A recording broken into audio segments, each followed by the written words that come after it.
So most of you have heard the previous lectures in this series. Let me just briefly summarize our basic idea. We're talking about scattering theory in Minkowski space, and we really build a set of quantum systems that correspond to time-like trajectories in Minkowski space, and we talk about scattering as viewed along those time-like trajectories. The way that works out is that for any given time-like trajectory, any finite length of time, there's a finite causal diamond. You take a longer length of time, there are bigger causal diamonds. Those correspond to a nested tensor factorization of the Hilbert space, which is expressed in terms of a set of variables psi ia, which are, if the causal diamond has size n in Planck units, where size means the square root of the radius, and I'm not putting in constants, then these variables are n times n plus 1 matrices, and out of them we build matrices M, which are psi ia, psi dagger, aj. Those are n by n matrices. And the crucial realization that I think is the most important thing in our story of how black hole mechanics works is that the initial states in scattering are defined by special states of these matrices in the limit of very large n, in which of order n matrix elements are set equal to 0, and the square matrices M are block diagonal. These, in a well-known way, these are can be thought of as spinor functions on the two-dimensional sphere. That two-dimensional sphere is the holographic screen. Holographic screen for us means the maximum area surface, not its history, as it does for Raphael and his collaborators. And these variables describe functions, but with an angular momentum cutoff. When I'm thinking about functions on the sphere, the constraints that I'm talking about are saying that there are some localized regions on the sphere out at infinity, and little annuli around each of those localized regions. These correspond to these smaller blocks. The zeros around here are the zeros that you see in the off-diagonal. That comes from the relationship between, if I have a function here and a function here, their product is 0. So in matrices, that comes by making a block diagonal construction. And this large block of the matrices corresponds to everything else that's outside of those annuli. And as n goes to infinity, it represents degrees of freedom that are carrying 0 momentum out through any finite area on the sphere. So Tom, just to be clear, it's an n by n matrix? Or this is an n by n matrix. By n. And the square root of n there just means the size of that block? Something? It's the square root of the whole thing. So n is the size of the whole big block. There's n squared elements of the matrix? Yes. Okay. This is just the standard de Tooft scaling. Yeah. Okay. Oh, you're just multiplying that matrix by 1 of the square root of n. Okay. Yeah. Okay. Sorry, just to clarify that last statement, you said that most of the degrees of freedom correspond to things that, as the sphere gets very large, carry negligible momentum through any finite piece of the area, but they still carry, therefore, substantial energy out through the whole sphere? They're carrying an arbitrarily small amount of energy out through the whole sphere. Okay. In the limit. Okay. So the finite energy in the end, the actual scattering limit is a complicated one. You will not get Lorentz invariant scattering amplitudes. We don't know how to get them yet at all, but it's clear you will not get them unless you can first take n to infinity. That corresponds to taking the proper time to infinity and doing scattering, and then taking the ki's to infinity afterwards.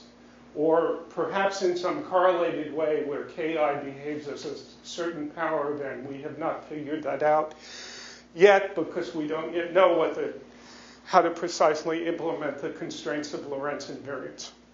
There's a huge class of models here. These models are characterized by a polynomial of some finite order. In these matrices, the scaling is 1 power of n down from a 't Hooft scaling. And that leads to a lack of interaction as n goes to infinity. If I stick this Hamiltonian, if I stick this into the Hamiltonian with this matrix M, basically everything just becomes this piece over here. And this piece over here just gives me the trace of the matrix to leading order as k goes to infinity. And so that's measuring what I called the energy last time. And I showed you that the sum of the sizes of these k blocks was conserved in this scattering for any one of these Hamiltonians. And that's basically because this is of order n constraints. And because it's a finite polynomial and the explicit 1 over n in front, you can't loosen of order n of those constraints. You can at most change of order 1 of the constraints from initial to final state. So the final states will also look block diagonal like this with small blocks. The way the blocks are arranged will be different, but the total sum of the k's will be preserved. So Tom? Yep. Can you just comment on, so usually when I think of a Hamiltonian in a gravitational system, there's some boundary. Yes. So this is very explicitly not that. Yeah. So what we're doing here is we're describing what's going on locally by choosing a gauge. We're actually choosing many, many, many different gauges, each of which is tied to a particular time-like trajectory in space-time. And these are the Hamiltonians that describe causal propagation along those trajectories. The Hamiltonian always has a breakup into h in of t plus h out of t. It's not a time-independent Hamiltonian. Energy conservation comes out as an asymptotic boundary property, as I just tried to recall the argument. The Hamiltonian h in acts only on degrees of freedom associated with the causal diamond between minus t minus 1 and minus t, or correspondingly also in the future. There is a time symmetry here. It's more complicated, I've realized, than what I said last time. It's just not h of minus t equals h of t. You have to talk about what the initial and final states are. So I'm writing a form of the Hamiltonian that's appropriate for certain initial and final states. Have you completely specified the gauge, though? I mean, I understand that you have one clock from the proper time along Yeah, I've completely, right. But that's only one clock. I mean, and right, so, you know, then that doesn't give you a global... No, what it does is it specifies the gauge completely inside the causal diamond. Well, up no, to then you have to time do something t. else. You have to say how you extend that time coordinate away from the world line. The time coordinate is extended by this construction. Okay, the nesting of the causal diamonds gives me a set of hyperbolic slices of the space-time. Come from the corners of the diamond? That's right. Yeah. Okay, they don't cover all of space-time. They only cover the interior of the diamond at any given time. What happens as time goes to infinity, h in takes up everything. H out ends up not depending on anything. But at any given finite time, there's a piece of the system which is not described causally along this particular trajectory. And the way we deal with that is we introduce an infinite number of other quantum mechanical systems corresponding to all the other time-like trajectories. We do the same thing for each of them, and H out and the initial state in the out part of the Hilbert space is matched by insisting that all these different systems give compatible density matrices on all possible overlaps of pairs of causal diamonds. Sorry, so the H of t without the inner out is defined with respect to a fixed diamond. Yes. Right? No, with respect to a fixed trajectory. Yeah, which defines a fixed diamond. A fixed set of diamonds. Oh, sorry, but the trajectory... The trajectory and a proper time length defines a fixed set of diamonds. I also have to pick a point of time symmetry. What's the Hilbert space that H of t acts on? I mean, it's H of t acts on the entire Hilbert space of the system. The biggest diamond? The biggest diamond that you ever get to. Yeah. So in de Sitter space, that would be a finite dimensional space of states. In Minkowski space, it's infinite dimensional, and so on. Okay. And then this decomposition into in and out, though, is based on smaller diamonds? That's right. So the decomposition into in and out is time dependent. At any given time along the trajectory, the causal diamond has a fixed size. That tells you how to split up the variables as far as counting. And how to split up the variables as far as organizing, that's done by specifying what the initial state is. And then in the initial state, all of the incoming particles are included.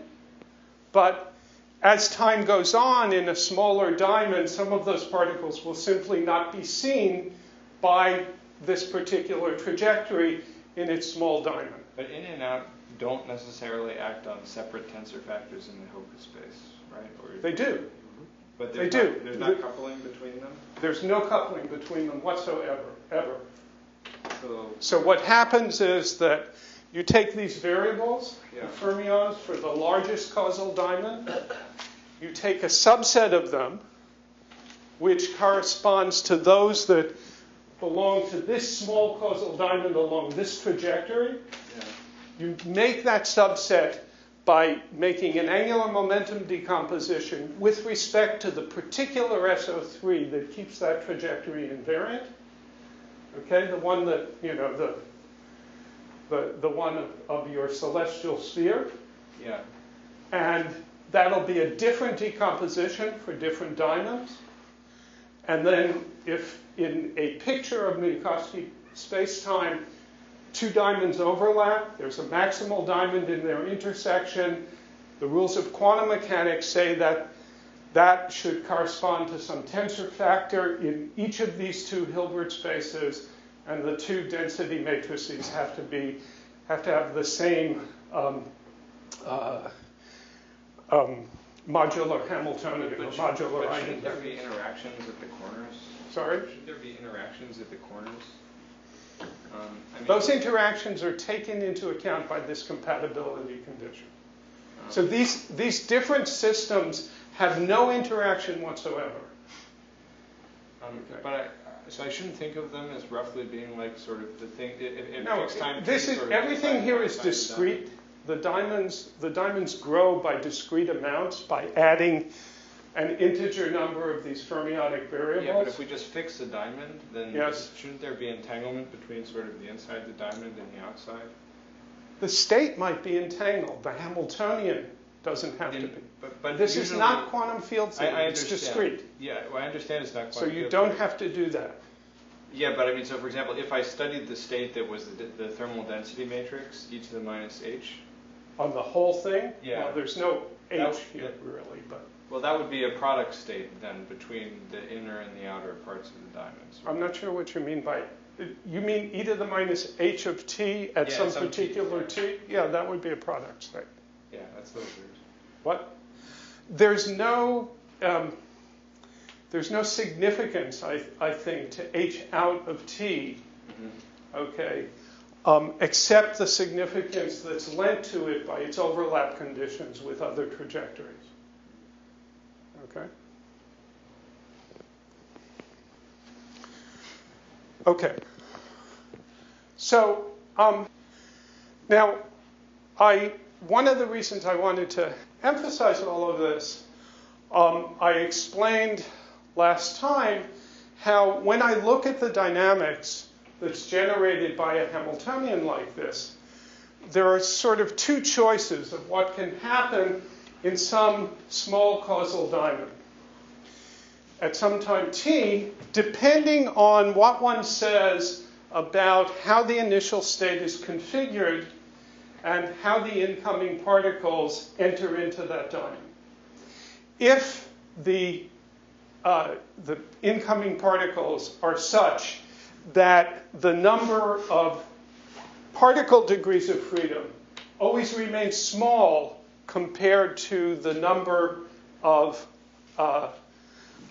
total degrees of freedom down to some tiny size of order a few Planck lengths, then what the evolution of this system corresponds to, I argued, was that you'll come in with some set of constraints, go out of a diamond of some size of order not too many Planck lengths with a different set of constraints, and that'll correspond to a particle vertex where some number of particles came in, some number of particles came out. And then by stringing that together with the consistency conditions between different trajectories. So suppose there's a diamond where something like that happened. Here's a diamond where some number of particles came in, some number of particles came out. Translation into the language of actual creation and annihilation operators, there was some set of constraints on the initial state that made a block diagonal matrix like this. There's some set of constraints on the final state that makes a similar block diagonal matrix. That's represented by a picture like this. That happened, let me pick a trajectory that goes through that particular diamond where this event happened. There might be another trajectory that went through a diamond where some other set of particles came in, and it could be that one of these particles incoming came from the outgoing particles over here. Okay? So this is a very complicated set of Hamiltonians, but they are set up to be compatible with each other. And the way we make them compatible, at least for trajectories that are very far separated, is the same way we do it in quantum field theory. We take inside of the Hilbert space on which H out acts, we say, oh gosh, I need to have something that's compatible with what the H in of this trajectory is seeing over here. And so in H out of this system down here, we put a copy of the dynamics and the initial state that we see over there.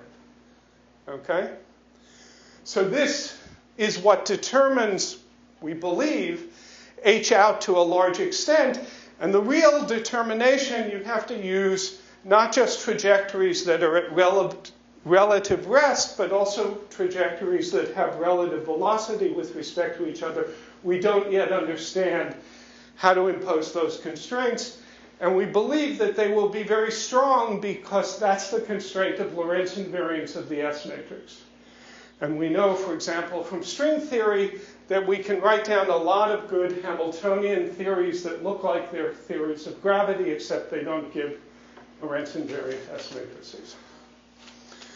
So, So by that you meant like the non-critical string or something? For example, or strings with, C less than 10. No, tachyons don't make any sense at all. There's no S matrix.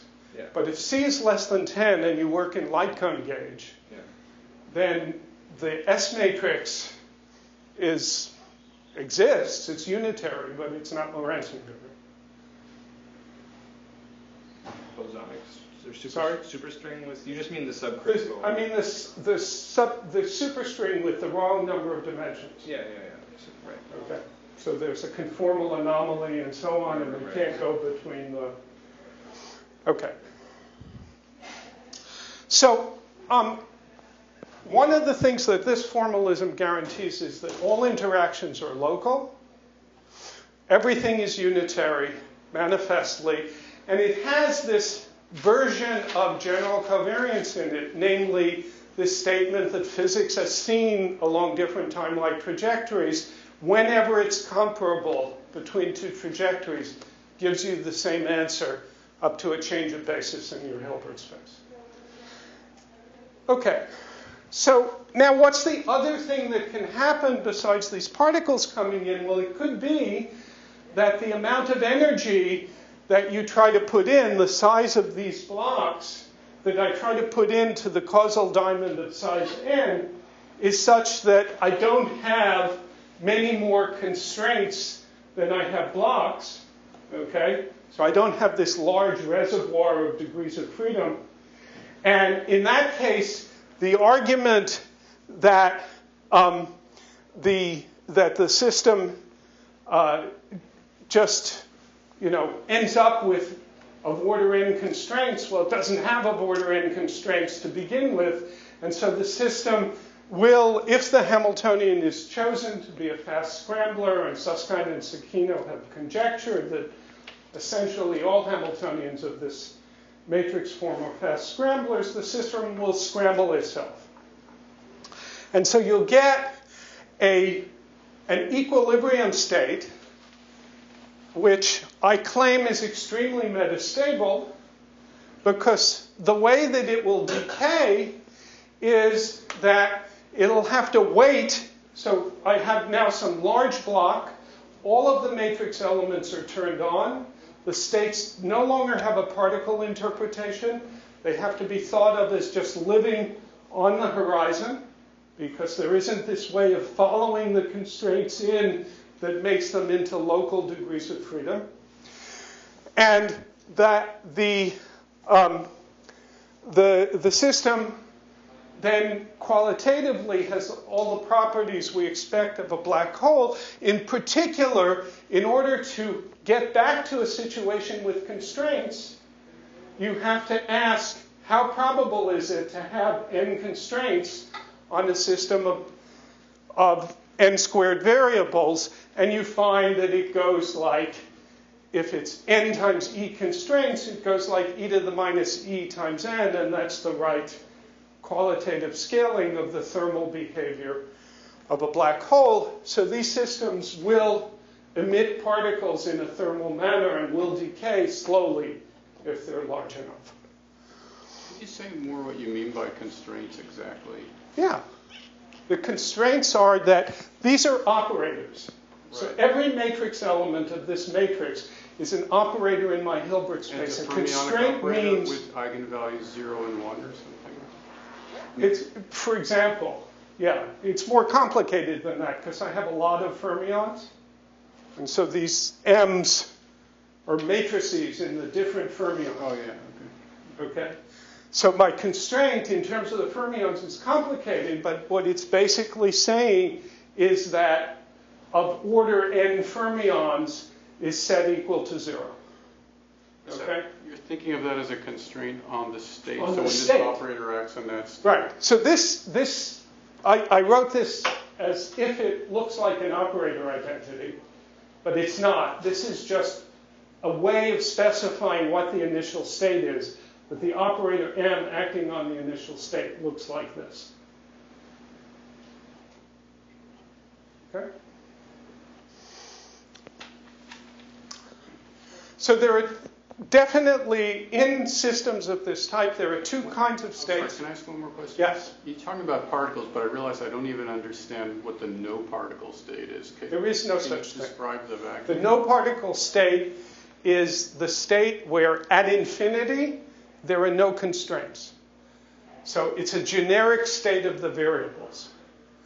This fits with something else we know, namely if we're not talking about Minkowski space, but about de Sitter space, then we believe that the empty de Sitter vacuum is the state of maximal entropy, and that's what I would be describing in that case.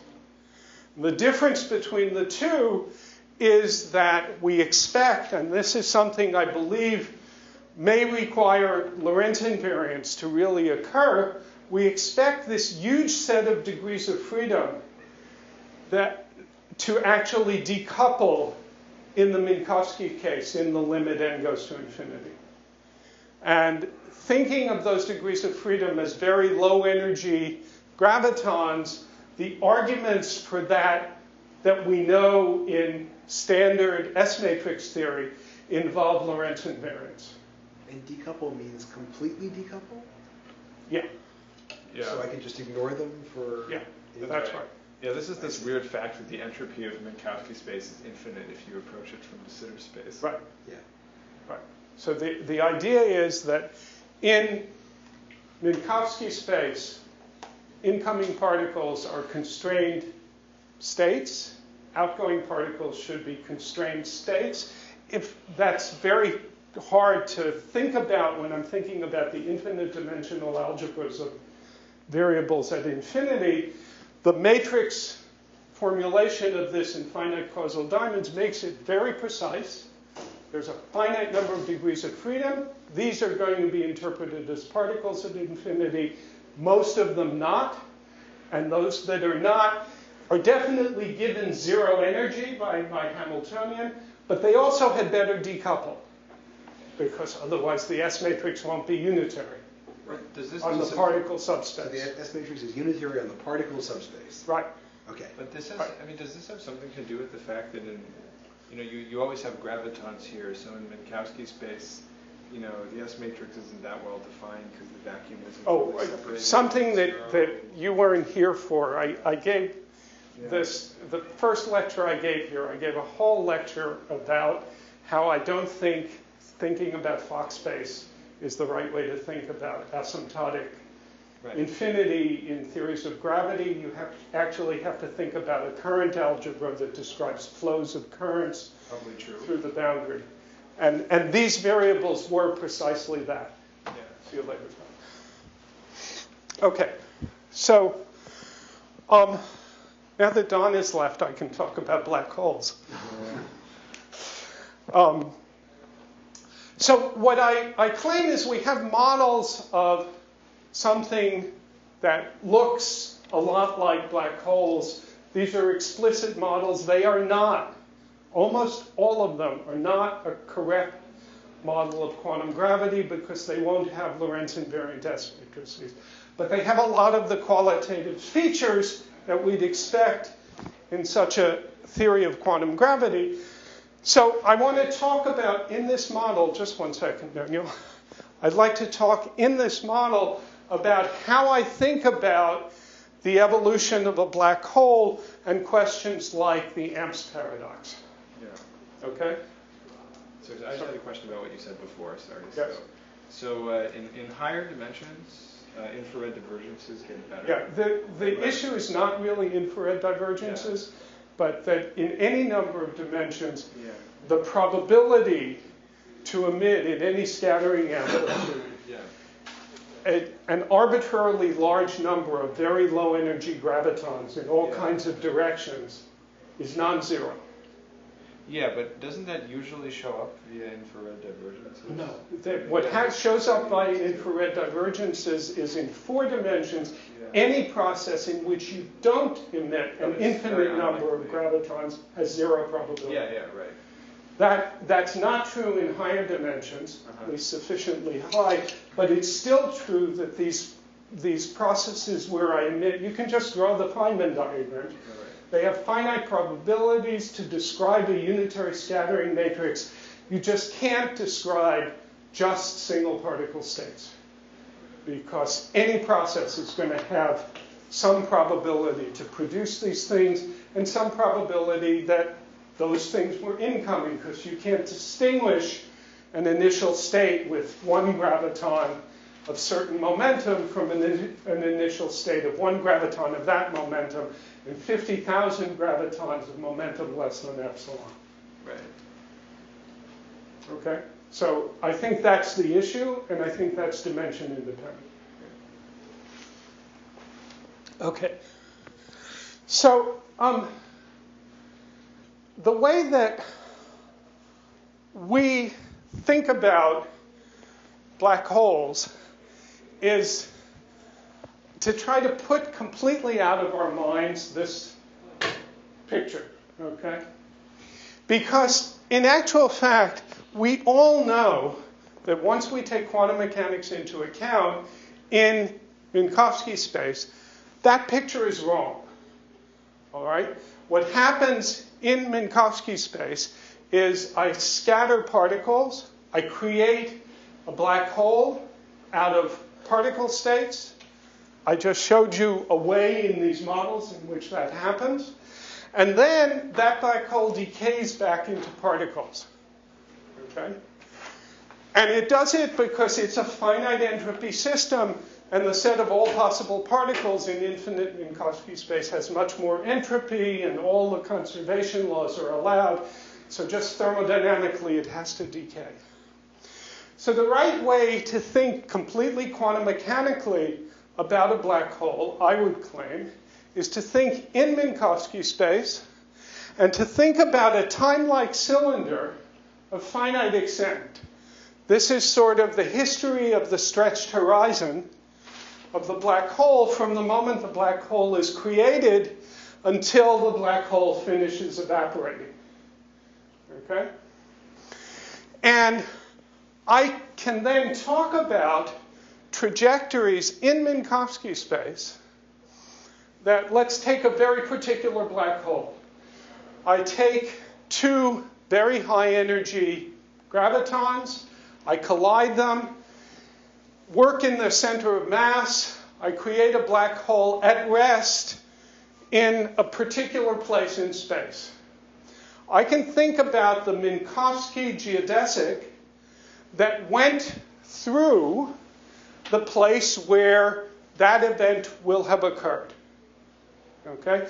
By the way, one other thing I want to emphasize about this formalism, which is directly connected to what we've just been saying about jets of particles, the trajectories of particles in this kind of theory with infrared, not divergences, but infrared issues, are actually much more well-defined than they are in standard S-matrix theory. Because every particle comes along with a jet of an arbitrarily large number of soft particles. And so that set of states is large enough for some aspects of it, namely the trajectory, to sort of decohere. In this formalism, it's even more striking than that, because I've defined the particle trajectories in terms of constraints on a much larger set of variables. Okay? Constraints that I've told you can't quantum fluctuate away. Okay? And so it's my contention that I can really think very particularly, given the asymptotic initial conditions, about the place where the black hole is going to appear. And I don't have to worry about, oh, maybe there's some quantum probability that it appeared someplace else. Okay? By the place you mean basically where the particles... Yeah, I send into particles, zero impact parameter. I say what their impact parameter is in terms of asymptotic data, et cetera, et cetera. And, you know, we know in the Eikenol approximation exactly how to do that. And what I'd really like to claim is that basically, for that purpose, the infrared gravitons make that aspect of the Eikenol approximation much more exact than it would be in some theory of massive particles in QCD or something. Tom, they better not decohere the coherent quantum effects that we've already observed. I mean, particles can be in superpositions of different absolutely. paths. Absolutely. There's no contradiction with that here. There's absolutely none. Okay, let me be more careful about what I said. What I really mean is, if it is indeed true that the Feynman diagram parts of this of the amplitudes in this thing can be made by tuning parameters into real Feynman diagrams, then we know that. So in other words, if there's a scattering matrix here, it's quasi-local, it's unitary. If it's Lorentz invariant, we know it has to be described by the standard Feynman diagrams at low energy. That's what we've tested. Okay. So sorry, so Tom, I mean, I know you don't want to talk about that picture, but well, I was about to actually say something about that picture, but well, I guess I was just curious if you could. I was curious if you could draw the diamonds you're talking about in the picture. Well, it depends which trajectory I'm talking about. I'm going to talk about several different trajectories. Well, okay, fine. Okay? So one of them is if I take this trajectory here, yeah. okay, there's a set of diamonds, you know, depending on where I take its midpoint, the point of its smallest diamond, there's a set of diamonds that goes like this for that trajectory. Okay? Then some other trajectory that goes over here, there will be a corresponding set of nested diamonds and so on and so forth. Now, of course it doesn't go here, it goes back to here. But, because these are all time-like trajectories. How am I actually supposed to think about this picture? So, again, my guide here is sitting in the seat next to you. I believe that what Ted taught us about gravity is that the space-time metrical pictures should be thought of as hydrodynamic approximations to the behavior of quantum systems that obey the area law. We have in our formalism a position for space-time that goes beyond that. Namely, we have built up the quantum theory based on all of these causal diamonds and trajectories and so on. But those are trajectories in a fixed background space-time. Minkowski space, in this case, if we were doing ADS and I knew how to do error-correcting codes, I might be able to tell you how to do this in ADS space. The space-time geometry doesn't get changed by doing some process. What's happening is some quantum state is being created, and the local hydrodynamic flows in that quantum state are different than they are in the almost empty Minkowski vacuum. And so it is convenient to summarize coarse-grained features for a finite amount of time of what's actually happening with a picture like this that shows distorted geometry. To give you a trivial example of things that we actually know, when we do a computation in string theory of this process of scattering particles that might or might not create a black hole, there's an entire kinematic regime where we believe that we have essentially resummed the string perturbation theory to leading order. This is the Eichenal regime, and in string theory you can go a little bit further in from the Eichenal regime because you have this other length scale. And we can do calculations that we believe give us the correct behavior in a certain energy regime of the exact S matrix. Those calculations never mention a black hole. They always do string theory diagrams in Minkowski space.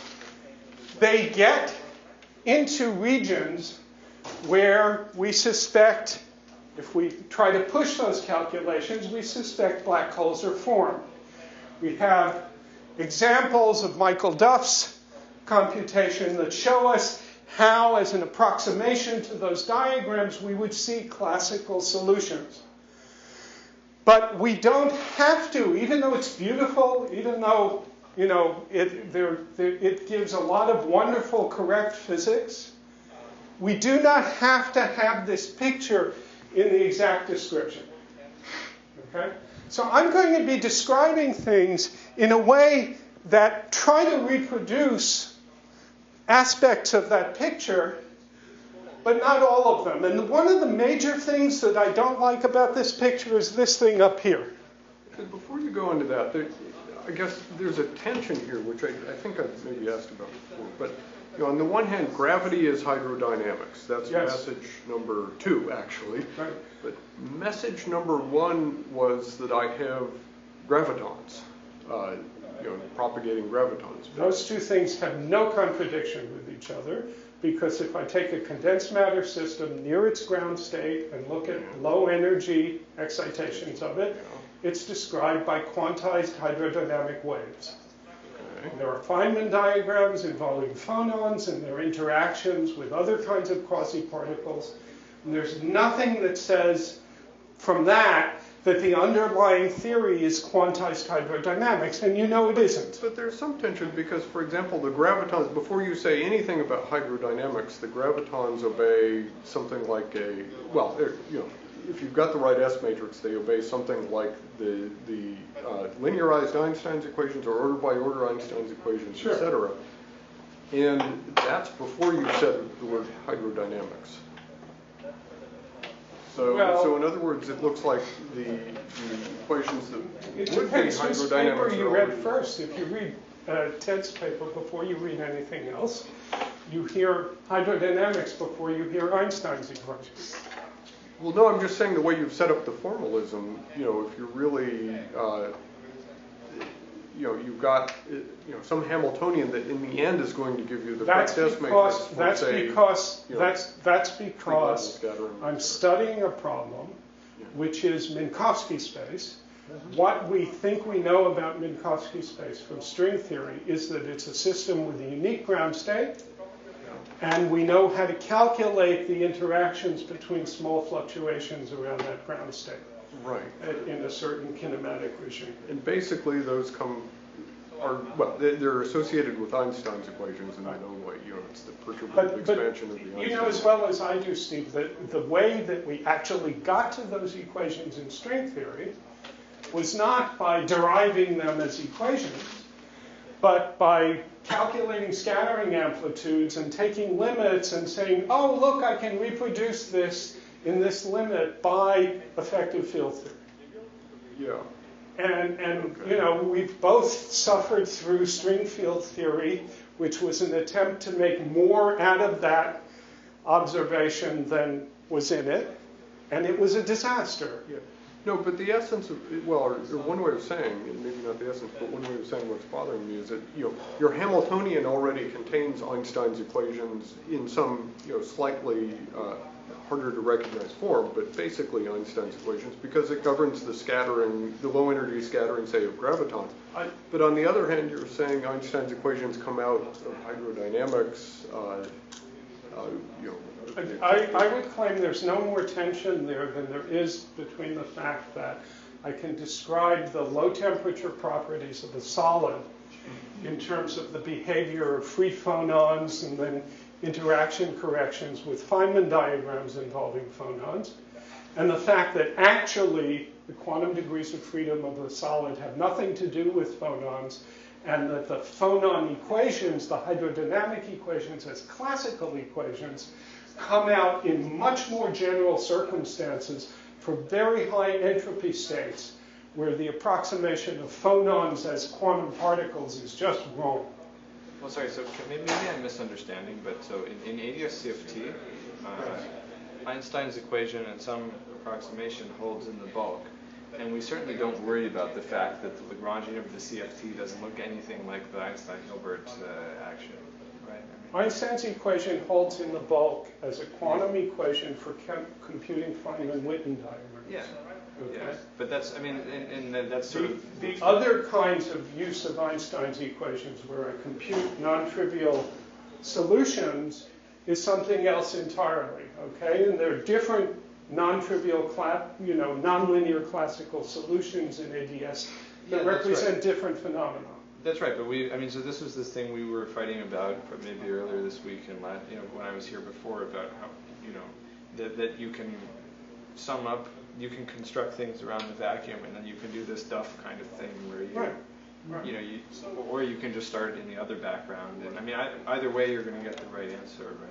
So. Well, the statement you can start it in any other background is just not correct. There are some limitations having to do with There are certain backgrounds that correspond to putting in things with the wrong boundary conditions to describe a state in the CFT. Oh, well, that's and then it describes a different theory. Oh, no, but you wouldn't even start to think about that. Okay, so fine, I don't start That's to not think in the about theory that. at all. Then there's another background which is called the thermofield double, the ADS Schwarzschild black hole, which certain of our colleagues want to totally reject as having anything to do with the actual behavior of the thermal state. But, right? Oh, well, I don't know. I would say when you're doing quantum gravity, you first fix the boundary conditions and the number of boundaries and so on, and then you discuss the states. I agree with that. Yeah. I agree with that. Can I ask for clarification on, so it's hit me now, really, you really mean there's a fixed Minkowski metric? Absolutely. Now, this N, that was chosen for a given diamond. There's a certain area of the bounding surface, and N is related to that area, right? Okay. So is that right? That's true in the limit of large diamonds.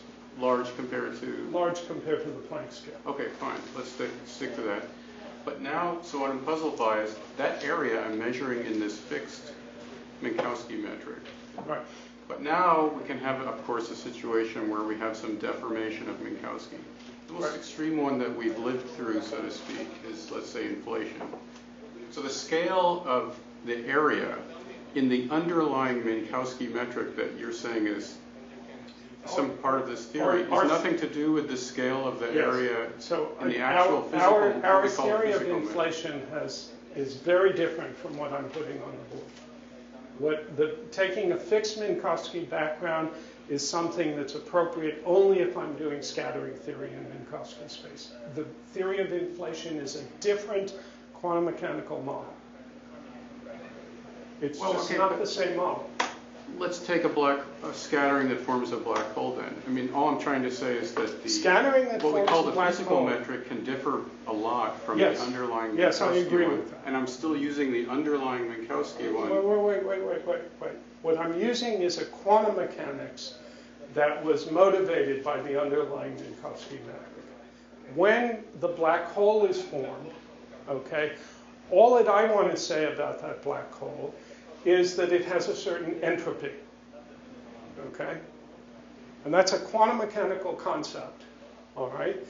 And I will say that if that black hole is isolated from the rest of the world for a long time, I can relate that entropy to properties of an effective metric.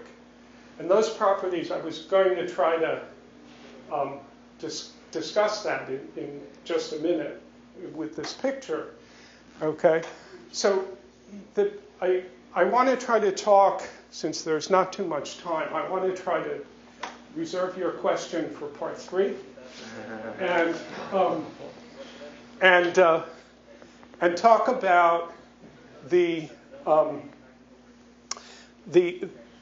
experience along a variety of trajectories that one might encounter in the black hole situation and try to relate it to aspects of this picture. And as I said, the part of this picture that bothers me the most is the singularity, the part where we all agree we don't know what's going on, but many of us imagine that we somehow have to stop the evolution at this point.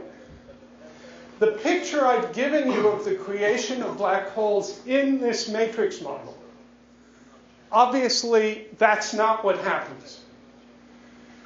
If I take a trajectory which goes through the region where a black hole forms, all that happens is there's an equilibrium state with a large entropy that gets created, and that equilibrium state has no notion of spacetime associated with it inside of that subset of degrees of freedom. Okay? That subset of degrees of freedom corresponds to a tensor factor in the Hilbert space, so I would tend to say there's some set of causal diamonds which are associated with that subset of the Hilbert space.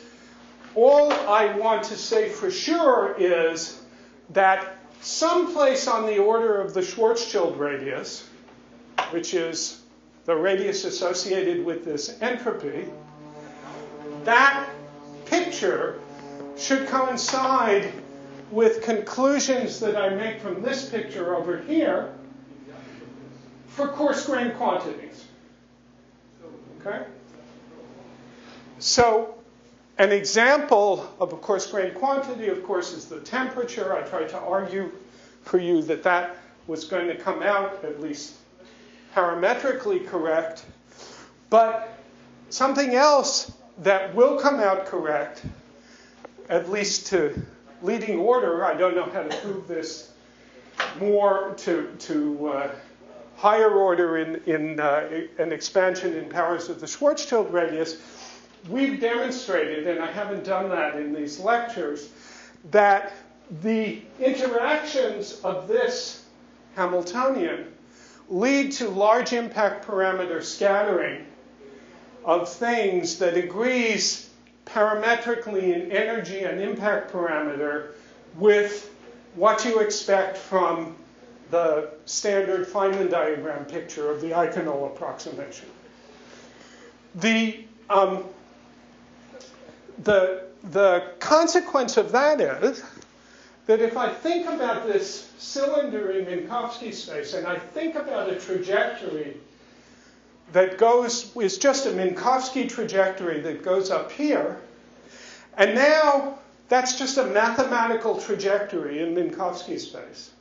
But now if I think about an actual particle, okay, if I had that particle starting out along this trajectory at very early times before the black hole was formed, it could follow along the trajectory. But because there is a big scattering matrix between that particle and the black hole, there's no way that I can think of the scattering of this particle as keeping the particle on that trajectory. So there's a background Minkowski geometry, but the things I call particle excitations do not propagate on that background geometry. They follow curved paths. And if I want to escape that influence, then I have to accelerate. I have to be moving with respect to the black hole on an accelerated trajectory such that I'm always getting far enough away so that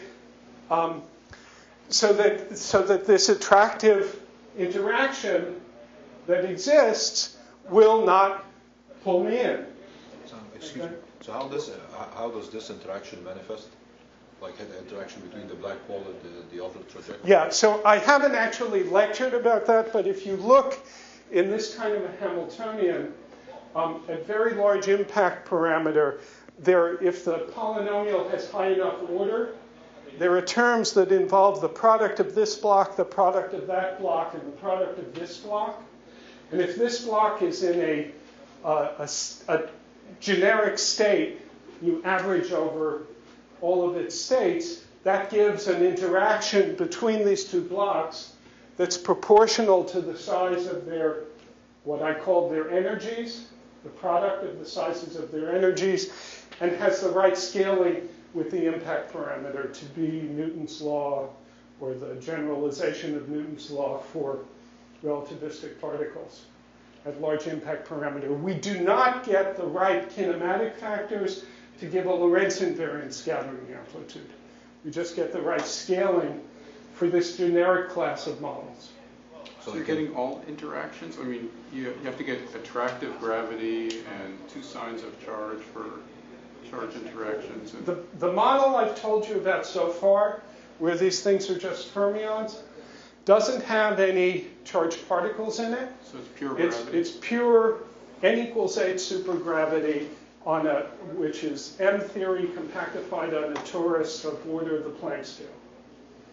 Okay, so the charged black holes are extremely massive. They're black holes. There may be, I don't know how to describe the minimally charged particles, the Kaluza-Klein excitations, but there aren't more than one or two of those. So there are issues precisely like what you've said about how I get all the other interactions. We don't understand how that's come out yet. It's not even clear to me that you would get attractive, that there would be a definite sign of the interaction. Absolutely not. So that's a constraint on this. That's a constraint on this polynomial in order that this set of models actually give rise to.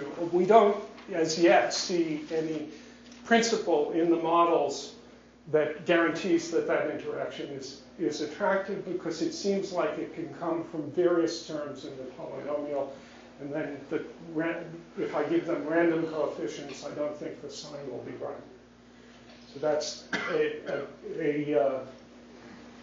an additional constraint. And I've assumed I've imposed that constraint in the discussion that I just gave. So as I said, most of these models are not good models of quantum gravity. They just have certain correct behaviors. By the way, on this picture, so I also don't like the Penrose diagram. I like this kind of picture better. But if I have a trajectory that goes into the black hole and then does something, do you have a nice sort of set of nested diamonds for that you can... Yeah, because look, if we imagine thinking about this trajectory long after the black hole has evaporated, it's clear there's a set of diamonds. It goes up there, okay? Good, yeah. And there's a set of diamonds that goes down here. Good. And, the quantum mechanics of the model describes what I can call a set of diamonds in this picture, whether or not there's a decent geometrical picture of those diamonds. Right? The quantum mechanics of the model separates out subsets of degrees of freedom, which commute with all the rest, and says their dynamics is going to behave this way and be decoupled from the rest for a long time. Okay? Okay. So do you think that, so if I have, again, a trajectory of, say, a particle that I'm thinking of as falling into the black hole and then, it gets to the center and, right, et cetera, et cetera. So you saw what actually happened to that particle. What actually happened to that particle was that all of these off-diagonal degrees of freedom, which were turned off and didn't allow that particle to interact with most of the degrees of freedom in the diamond, get turned on when I get to more energy than is allowed within a Schwarzschild radius. When that happens, I just have this big block. There are no particles anymore. There's no way that I can talk about local trajectories by following the constraints into smaller and smaller diamonds. There's just a mess, but there's quantum mechanics. And that quantum mechanics defines a time evolution. And then I argued that if you wait long enough, that time evolution does lead to the emission of some of these particles. Okay? And in a much larger causal diamond, and that will eventually lead to the decay of the metastable state. In the model, in the quantum mechanics of the model, there will be a metastable state that forms and decays thermally. Okay? So that allows me to draw a trajectory right up the middle of the singularity and out the other side. Okay? Nothing to do with the interior Schwarzschild geometry in the region of the singularity. Okay? I don't know if I'm going to get a chance to tell you about our story at the beginning of a story of what that interior geometry has to do with, but I want to at least tell you about the part of the interior geometry that is under debate ever since the paper that Don and his collaborators wrote. Okay? And the way I want to do that is to think about two different trajectories, okay, which enter into this black hole region. And, well, one enters in and one enters in, but only after the black hole has disappeared, if you will. Okay? So those two trajectories, in a very loose way, and in our paper we were not sufficiently insistent on how loose this association was, I want to think of loosely as associated with trajectories in the actual Schwarzschild metric. Okay? So here's a set of trajectories I want to talk about in the Schwarzschild metric. They're the trajectories that lead you to build Novikov coordinates. You take particles at rest, massive particles at rest, and you drop them in from a certain radius. You build a synchronous gauge. You synchronize their proper times. The metric looks like minus d tau squared plus a time-dependent spatial metric. This is the same as rain coordinates? What? Rain coordinates? Rain coordinates? No, I don't think so. I thought that's the thing where you drop dust, sort of. Okay. I guess You look in Misner, Thorne, and Wheeler. Yeah. Look up That's what they call Novikov it. coordinates. There's formulas Yeah. up the wazoo No, I for think I what know these that. things are. This is geodesic normal They're for black holes, or Yeah, these are not null coordinates. These are They're time-like Yeah. time-like trajectories. They're geodesics that fall in from a certain height. They reach the black hole at a certain time. Yeah. Okay. And so now I can think about those, loosely those things, which in my picture are just going to be these time-like Minkowski geodesics, okay, that go through this black hole at different times, okay? Now, what happens along those trajectories in the quantum mechanical model, okay? And now what I want to do is, in addition, these trajectories are just mathematics. There aren't actually systems associated with these trajectories. I just told you a little while ago about how certain of these trajectories won't be followed by particles. They're just a set of coordinates on this picture. Okay? But those coordinates correspond to particular quantum mechanical systems. Okay? And so what I want to do with those coordinates is to think about what happens as something actually approaches the black hole. So now I'm going to take an actual physical system and have it approach the black hole as viewed from different coordinate system, different trajectories in my coordinate system. So what that corresponds to is just some collection of particles, because what I mean by a system is what we all think of as a system, something that we can, roughly speaking, talk about as being built up out of a bunch of particles. I actually want them to be massive. I haven't actually told you how to talk about massive particles. Let's leave that aside. The main point is there's a certain time along the trajectory where the particle is some distance away from the black hole, in which I can assume that the initial state of its variables look like this. Okay? As it starts to interact with the black hole, these degrees of freedom get turned on, and the system comes into equilibrium. Okay? The time scale for that, given the explicit 1 over n in front of this, the 't Hooft scaling of the rest of it, and the fast scrambler hypothesis of Sekino and Susskind, the time for that equilibration is the time that it takes a quasi-normal mode to disappear on the horizon of the black hole. Again, all of this not precise, but parametrically. for all of these models. And now what I claim is there is no large distinction, and in fact there cannot be, because of our consistency conditions, between whether or not this is happening for a particle that one might have said is already inside the black hole, or a trajectory that's inside the black hole, or a trajectory that's not inside the black hole.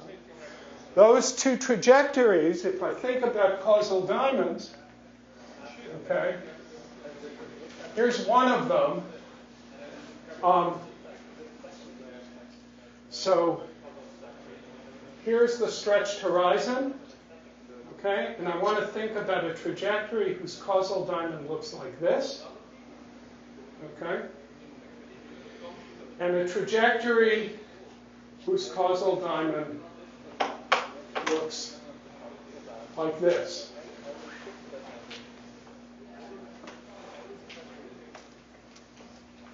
And this is where the stretched horizon is for this system. Now, in both of those, remember their proper times are synchronized. Okay. And in both of those, there will be, in this model, a period in which this set of degrees of freedom has not yet been turned on. And that period scales like n log n in Planck units. Okay? By, again, the fast scrambling hypothesis and the explicit 1 over n, which gives the time scale for the equilibrating interactions. In terms of the trajectory that stays outside, this is precisely the behavior that we want and expect this system to exhibit, because we see in classical general relativity precisely this phenomenon of equilibration. And it's well known to general relativists that there is in that equilibration what people call, at least some people call, a mirage that gives you a picture of what's happening inside the black hole as well. To give you an example of that mirage, if I take a pair of charged particles and drop them into a black hole in different places, then what I see on the stretched horizon, looked at from the outside, is a dipole. That dipole evolves with time, and in a scrambling time, it closes up. And that is the image on the horizon of the two particles meeting someplace inside the horizon. And of course, if this were a Rindler horizon rather than a black hole horizon, that would be precisely what's actually going on. Okay? So the claim that we're making is that it is, in this formalism, possible to write down a Hamiltonian describing a trajectory that goes inside the black hole. And why is that possible? The reason that it's possible is because that trajectory, with an actual physical system on it, okay, carries with it a whole set of extra degrees of freedom that are in a frozen state initially. And the dynamics unfreezes that state, and that unfreezing process takes a certain amount of time. And our claim is that since we can do this for a trajectory that one would interpret in this picture as crossing the horizon, okay, one can define that dynamics as the interior dynamics of the black hole. The overlap conditions tell you that that's completely frozen and mapped by what the external observer sees. In other words, the mirage of the external observer is the reality of the internal observer. And I believe in that case there are no real contradictions with quantum information or any other sort of statements, because this is not quantum field theory. There are all of these extra degrees of freedom that can't be interpreted as particles, and do not carry energy. Wait a minute. I thought you explained that at least in the limit where the language becomes arbitrarily large, those things do carry energy out through the sphere at infinity if they happen to be excited. No. These things that are zeros, those are the things that are forced to be equal to zero by the initial conditions, and we argue dynamically remain, order n of them, remain equal to zero in the final state as well. So those correspond not to this stuff out here, but to the annuli. Let me draw it more carefully. Each particle jet is surrounded by a jet isolation annulus, which says all the low momentum stuff that came out in this region is included in this smaller region here. There's no more low momentum stuff around it, and therefore I can think of these as independent degrees of freedom. Okay? Those are the things that are being turned on. Those carry exactly zero energy, even at finite n. Okay? They are analogous to the off-diagonal things in the BFSS matrix model, which also carried zero energy. That was light cone energy. It's a completely different story, but there's an analogy there which I think is of some interest. So if we were in ADS, though, this wouldn't help you very much, right? Sorry? If we were in ADS? I do not yet have, this is a part 3 question. Okay.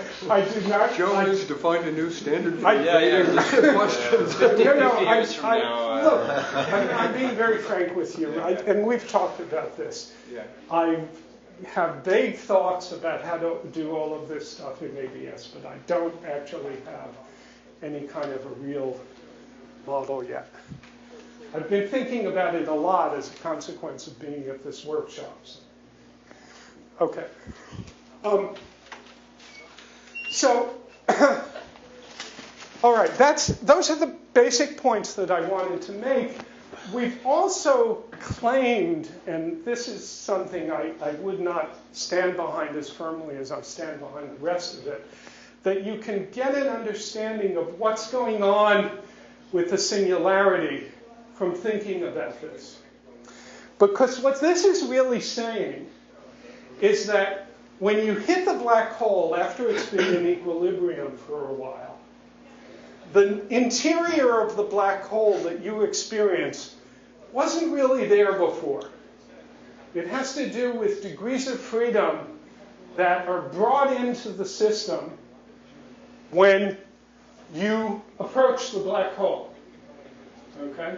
The interior of the black hole has to do with the fact that it takes a long time to turn these things on and to equilibrate these particles with the rest of the system. So if these particles were interacting with each other and scattering for a while, they would scatter as if the black hole wasn't there, and then they would start to feel the effect of these degrees of freedom being turned on by the Hamiltonian.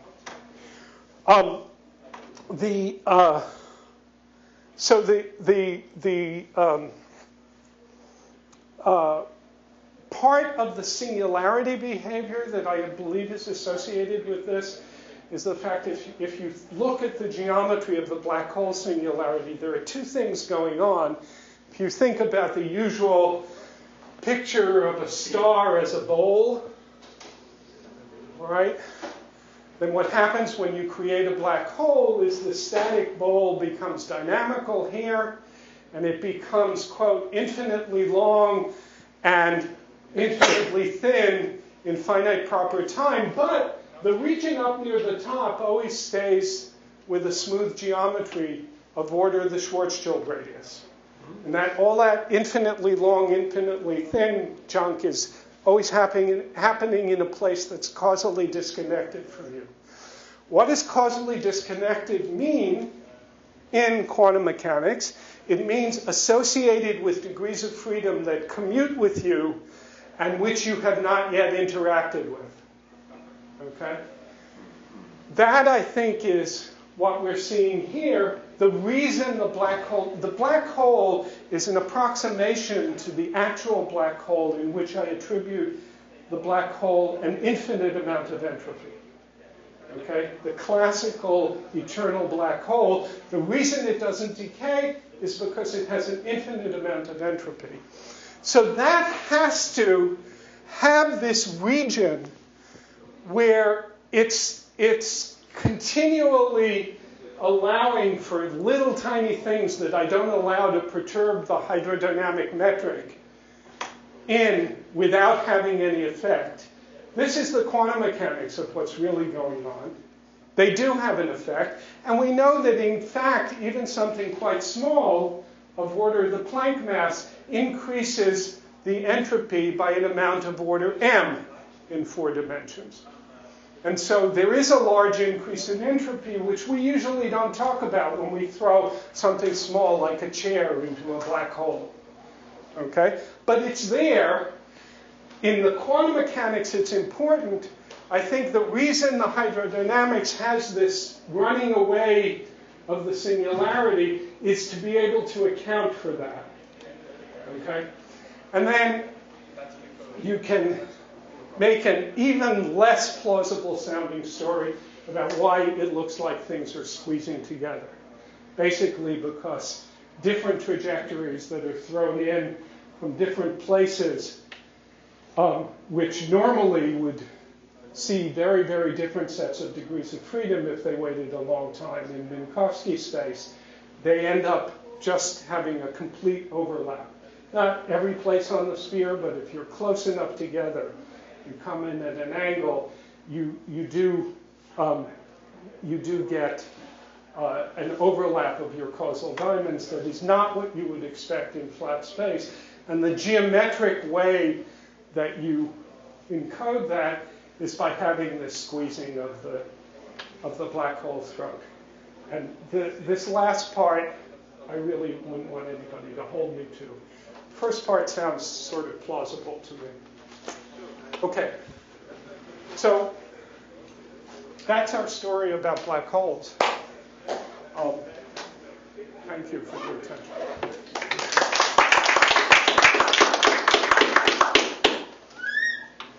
Just one general question about the underlying Minkowski metric. Does it worry you that at the end that metric will still somehow make itself felt and you won't recover Lorentz invariance? You'll have a kind of ether that's visible. You won't recover the fact that in general relativity or physics as we know it, there's no imprint of some underlying background Minkowski metric. Or actually, probably you want to say you don't recover diff invariance.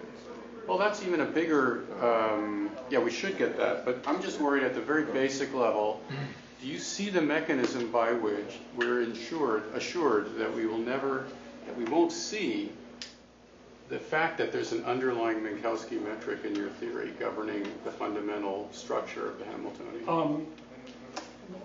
The only way in which I see that is that I'm fairly convinced that if we were powerful enough, we could take the superstring perturbation theory and resum it.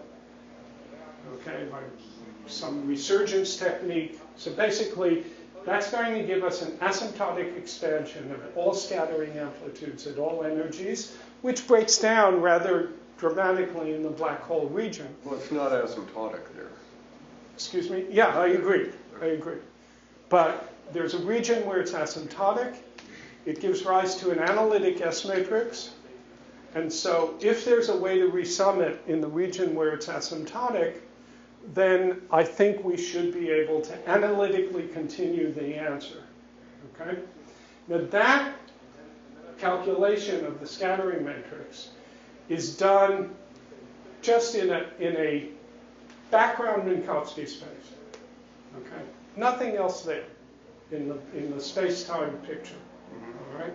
So I don't think that Minkowski space leaves any imprint. And what I've been trying to advocate here. I haven't talked about trajectories that are not Minkowski geodesics because it's a lot harder. I haven't even talked about two Minkowski geodesics that are in relative motion. But we have tried to talk about, for example, the unroot trajectories, and we believe that you should be able, given a sufficiently rich set of, say, Minkowski trajectories, also view the same quantum mechanical system from a different trajectory, looking at the overlaps of its causal diamonds. So there will be that kind of general covariance built into the formalism. We claim that that's part of the axioms of our theory. We haven't implemented them on any particular model yet because we can't even do the much simpler case of relative velocity. But that should come out. If it turns out that it's impossible to satisfy those constraints, then I would say this attempt has failed. Aren't you just sort of morally taking this sort of Weinbergian perspective of, you want Lorentz invariance and you want spin 2 excitation? No, what I'm taking is the string theory perspective. The string theory perspective is the theory of quantum gravity in Minkowski space is a Lorentz invariant S matrix that's unitary. I said Lorentz invariant already, satisfies whatever the correct causality axioms are. We have locality sort of built in to our scattering problem. Yeah. So that's what I'm taking as the basis. But I mean, I think that is Weinberg's thing, though. Is he says you've got a Lorentz invariant S matrix, and it's got spin 2 particles in it, and then the only way for along the lines of you need gauge symmetry if you want to have spin 1 particle. The only extent to which I agree with that philosophy is that I wouldn't expect to see a quantum theory that has general coordinate transformations on some set of quantum variables. Okay? Our version of general coordinate invariance is comparing many different quantum systems. Okay? And that, of course, gets around one of the severe problems of the standard coordinate invariant approaches when you don't have an asymptotic boundary, which is it tells you what time means. Well, you're kind of picking a clock or something, right? Yeah, I pick an infinite number of different clocks and compare the physics as described by those different clocks to the extent that I'm supposed to get equivalent physics. So these jets that you talked about, if I didn't on this point I'm very confused about. You said that we don't have particles, right? Yes. We have a hydrodynamic. No. They're two different statements. Okay. So one statement is, if I look generically at Einstein's equations, please, cookies. I will catch you later. Okay, sure. Possibly not today. Probably not today. Probably not today. Okay. So there are two different statements. One is, if I have a situation of very high entropy, then I may have solutions of Einstein's equations which have a purely hydrodynamic character. Okay? And a description of the quantized gravitational field in those regions will not be a good description of what's going on. The second statement is, if I have a system with a ground state, then I expect to be able to quantize hydrodynamics, and that's what I believe we do in string theory. But something that does break down in our standard particle physics terminology is the concept of a single isolated particle. Because there's just, in an interacting theory of gravity, there's no way to guarantee that that's what you get. They're in high enough dimension, there's some probability for that to happen, but there is also probability for that particle to come out accompanied with 15 very soft gravitons that are more or less collinear with it, and 150,000 that are going out in all sorts of directions with very low energy. But this real emissions in processes, in real processes, this doesn't mean that quantum field theory is breaks down or anything. I'm not saying the quantum field theory breaks down. In Or fact, even the picture of single particles. well, Single no, particles but is you see, it does break down in the sense that if you want to describe an exactly unitary S matrix in one of these theories, you can't restrict yourself to single particle states, because there will be states with an arbitrarily large number of gravitons emitted in high dimensions with small probability. In 4 dimensions with probability 1, you'll emit an infinite number of gravitons. That's the origin of the infrared divergences. But I think the cure for that is to talk about jet amplitudes, in which I say, let's describe all possible conserved quantum numbers in the theory, and I ask how much of each of those is flowing out through the boundary within some spherical cap. I isolate them by saying there's nothing coming out in some region around that cap, and then I have to allow for the possibility that stuff came out in all possible other directions that aren't associated with those caps.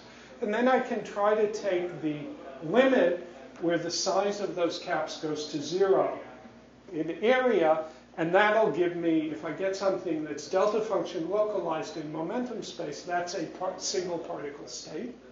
So that's a special case of these. If you think about the actual current variables as measures on the momentum space at null infinity, then a particle is a delta function localized measure. So it's a special case of a state of this current operator. Okay? And what my claim is that it's kind of artificial to try to build everything up in terms of those states, rather than talking about general states in which the current operator is non-zero in some region on asymptotic momentum space. That's what I'm trying to advocate. Okay?